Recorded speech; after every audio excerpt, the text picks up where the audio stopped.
সেই আগাম জামিনে রক্ষা কবচ দেয়নি নিম্ন আদালত। এই মামলাতেই এবার যখন নিম্ন আদালতে রক্ষা কবচ পাওয়া যায়নি তখনই হাইকোর্টের দৃষ্টি আকর্ষণ করছেন অনুব্রত মণ্ডল। শান্তিনিকেতন থানাতে অনুব্রত মণ্ডলের বিরুদ্ধে এফআইআর করা হয়েছিল, সেই মামলাতেই রক্ষা কবচ দেয়নি নিম্ন আদালত। তৃণমূল কংগ্রেস যখন ক্ষমতায় ছিল তখন বারবার বীরভূম জুড়ে একটাই নাম উঠে আসতো, এই অনুব্রত মণ্ডল। মমতা নমস্কার, আমি আশিস সেনগুপ্ত, রাজনৈতিক বিশ্লেষক। একটি চমক দেওয়া খবর, অসাধারণ খবর, অ্যাটলিস্ট প্রচুর মানুষের কাছে। অনুব্রত মণ্ডল বোধহয় খুব শিগগিরই গ্রেফতার হতে চলেছেন। সেই বীরভূমের বাঘ, যার কথায় বীরভূমে বাঘে গরুতে একসাথে জল খেত, যার কথায় যার অনুমতি না পেলে পাতা নড়ত না গাছের, মানে 2024-এর শেষ অবধি ছিল, ওই জেলে যাওয়ার আগে অবধি, যার ভয় কাঁপত সবাই। স্বয়ং মমতা ব্যানার্জিও ওনাকে কিছু বলতেন না।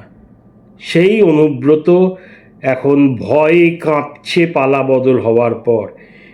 এক আদালত থেকে আরেক আদালত ঘুরে বেড়াচ্ছেন আগাম জামিনের জন্য। আপনারা শুনলেন তো,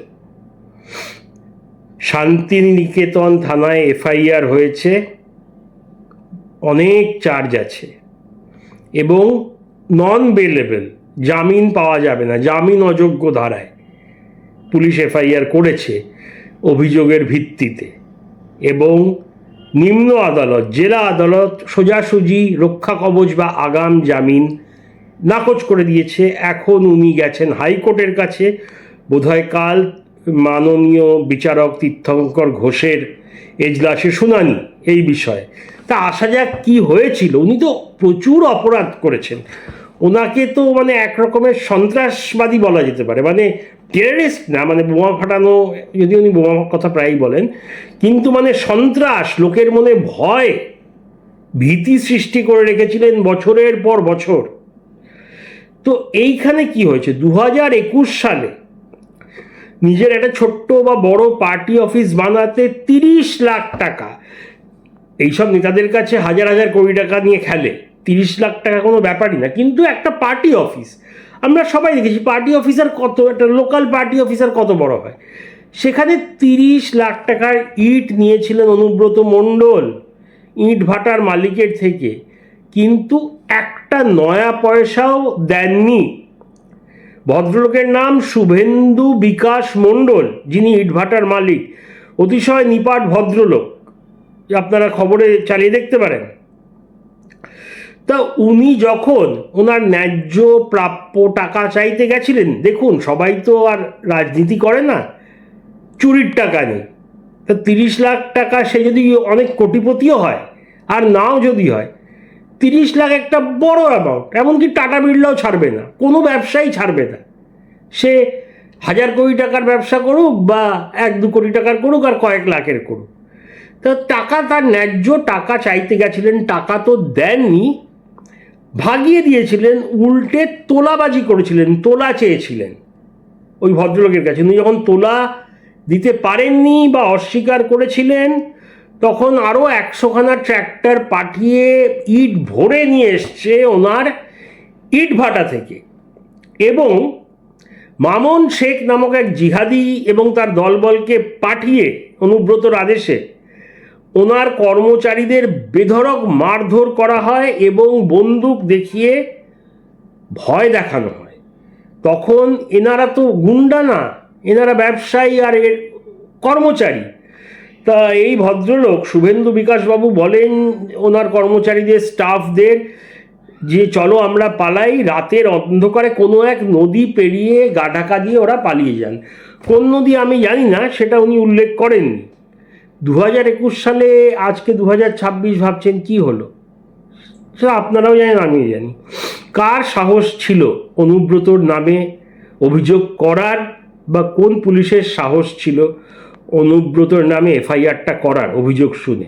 কিন্তু এই ভদ্রলোক গেছিলেন ওনার কথা ভেবে, পরিবারের কথা ভেবে, সততার কথা ভেবে, নিজের কর্মচারীদের সেফটি, নিরাপত্তার কথা ভেবে, কিন্তু অভিযোগ নেওয়া হয়নি তৎকালীন মমতা ব্যানার্জি সরকারের সময়। অবশ্যই এর জন্য কিন্তু আমরা পুলিশকে, যে আমাদের একটা, আমরা সবাই বলি পুলিশ কি করছিল, পুলিশ বিক্রি হয়ে গেছে, না তা না।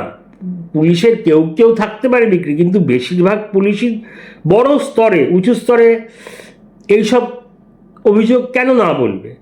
কিন্তু এখানে পুলিশের দোষ দেওয়া যায় না। পুলিশ কি করতে পারে? পুলিশও তো আমার আপনার মতো সাধারণ মানুষ। ওনারা পুলিশের চাকরিটা করছেন, আমাদের রক্ষা করার চাকরি। আমরা কি দেখেছি 2011 বা 12 সালে খোলা মঞ্চ থেকে অনুব্রত মণ্ডল বলছেন বলতে আমার মুখে বাদে বলছিল যে পুলিশকে বোমা মারো। সাহস ভাবুন, পুলিশ মন্ত্রী স্বয়ং মমতা ব্যানার্জি তাকে বোমা মারতে বলছে, কিছু একটা নির্দল এইসব নিয়ে ব্যাপার হয়েছিল, এবং এতটাই সাহস, তার জন্য ক্ষমাও চাননি। এবং মমতা ব্যানার্জি কোনো অ্যাকশান নেননি। তিনি জেলা সভাপতি ছিলেন অনুব্রত, বরখাস্ত তখনই ওই দিন করা উচিত ছিল, গ্রেফতার করা উচিত ছিল। পুলিশকে বোমা মারক কেউ বলতে পারে? বরং ওনার হয়ে কথা বলেন, ওনার ডিফেন্সে চলে যান। ডিফেন্স নামান ওনার মমতা ব্যানার্জি।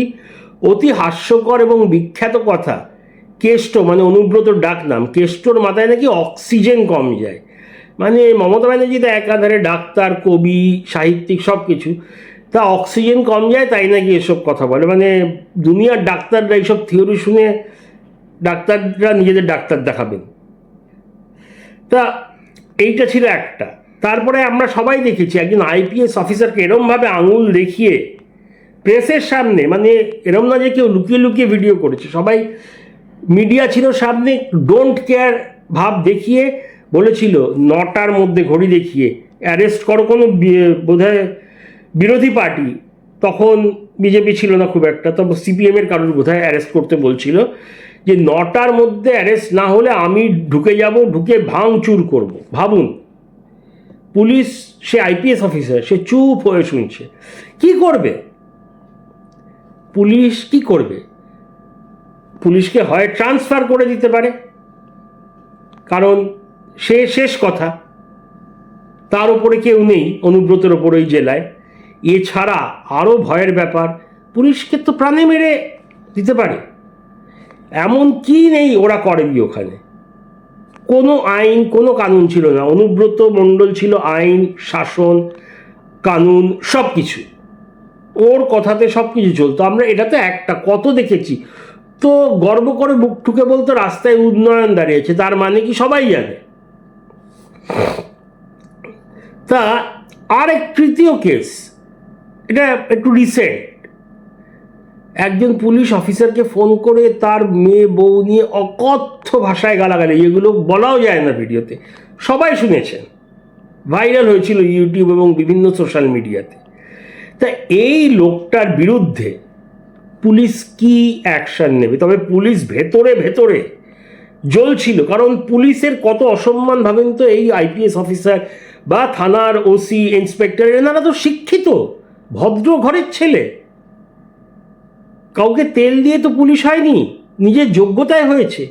এইসব অশিক্ষিত গুন্ডা, মাওয়ালি, সন্ত্রাসী, অনুব্রতর মতো একটা থার্ড গ্রেড মাছওয়ালা, নাকি মাছওয়ালাদের আমি অসম্মান করছি না, কিন্তু মানে ওর ব্যবহার, ওর থেকে তো অনেক গুণ বেশি শিক্ষিত। শিক্ষা না থাকা কোনো খারাপ না, কিন্তু তাকে অসম্মান করার অধিকার কে দিয়েছিল? এরম নোংরা গালাগালি, আঙুল উঁচিয়ে কথা বলা, মারধরের হুমকি দেওয়া, বোম মারার কথা বলা। তো পুলিশ রাগে ফুঁসছিল, কিছু বলতে পারছে না, কারণ সাধারণ মানুষ পুলিশকে চটি চাটা, দলদাস, মেরুদণ্ডহীন এইসব বলছে। কিন্তু পুলিশ কি করবে? পুলিশের মাথায় কে? মমতা ব্যানার্জি। মমতা ব্যানার্জি একটা কথা বলেছে আজ অব্দি কেষ্টকে, অনুব্রতকে? ওরাও তো দেখছে আমাদের মতো, তো ওনারা চুপ থাকতে বাধ্য। শুধু ট্রান্সফারের ভয় না, সাসপেন্ড করে দিতে পারে, তার থেকে যেটা বললাম প্রাণ নাশ হতে পারে। হয়েছে তো অনেক পুলিশের, আমরা তো দেখেছি। তৃণমূলের এক ছোট গুন্ডা সেই কলেজের ঝামেলায় 2012 সালে বোধহয় মেটিয়া ব্রুজ না গার্ডেন রিচে গুলি করে মেরে ফেলেছিল। তো পুলিশেরও খুব একটা দোষ নেই। কিন্তু এখন পালা বদলের পর আবার ওই ভদ্রলোক কমপ্লেন করেছেন এবং এফআইআর নেওয়া হয়েছে। শুধু নেওয়া হয়েছে তাই না, শান্তিনিকেতন থানায় অনেক নন বেলেবল জামিন অযোগ্য ধারায় কেসগুলো করা হয়েছে। এবারে খুব বাজেভাবে যে ফাঁসতে চলেছে অনুব্রত, ব্যাটা নিজেও জানে। ব্যাটা এখন ভয় কাঁপছে, খুব হম্বিতম্বি করছিল, এই ওই বা কেয়ার করি না, ভাঙচুর করব, ঢুকে যাব যেখানে ইচ্ছা, পুলিশকে তুই তো করি, গালাগাল। এখন কাঁপছে। প্রথমে গেছে জেলা আদালতে, জেলা আদালত সোজাসুজি নাকচ করে দিয়েছে। কেন দেবে আগাম জামিন একটা ক্রিমিনালকে? তারপরে গেছে ঋতব্রতের কাছে ভালো তৃণমূল হতে, সে হয়েও গেছে, কিন্তু মনে হয় না পার পাবে, সেটা নিজে বুঝেছে ব্যাটা। এবারে গেছে কলকাতায় মাননীয় বিচারপতি তীর্থঙ্কর ঘোষের এজলাসে বোধহয় রক্ষা কবচ বা আগাম জামিন চাইতে। আগামীকাল বা দুদিন পরে বোধহয় তার শুনানি। কিন্তু এবারে মনে হয় আর নিস্তার নেই। এটা তো একটা, কত অপরাধ করেছে, ভোট হতে দেয়নি, ভোট লুট করেছে, বিরোধীদের ভোট দিতে দেয়নি, বলেছে উন্নয়ন দাঁড়িয়ে আছে। একবার আমরা দেখেছিলাম কোন বিরোধীকে মারা হয়েছে, তার বউকে দিয়ে বলিয়েছে না না তৃণমূল মারেনি, কোনো একটা অন্য কারণে মারা গেছে। এই রকম ত্রাস ছিল। তা লোকের মনে তো ক্ষোভ আছে, পুলিশের মনেও ক্ষোভ আছে। আর জানি না আদালতে আছে ব্যাপারটা, তবে আমি অনুমান যদি করতে হয়, মনে হয় না হাইকোর্টেও পাবেন, এটা জাস্ট অনুমান করছি। আর ঋতব্রত তৃণমূলও বাঁচাতে পারবে না। তো গ্রেফতারি বোধহয় আসন্ন, এবং আর বাকি 10 জনের মতো আমিও আশা করব যে এই ক্রিমিনালকে হাতে হাতকড়ি পরিয়ে তার সঠিক জায়গা দেখাবেন পুলিশ।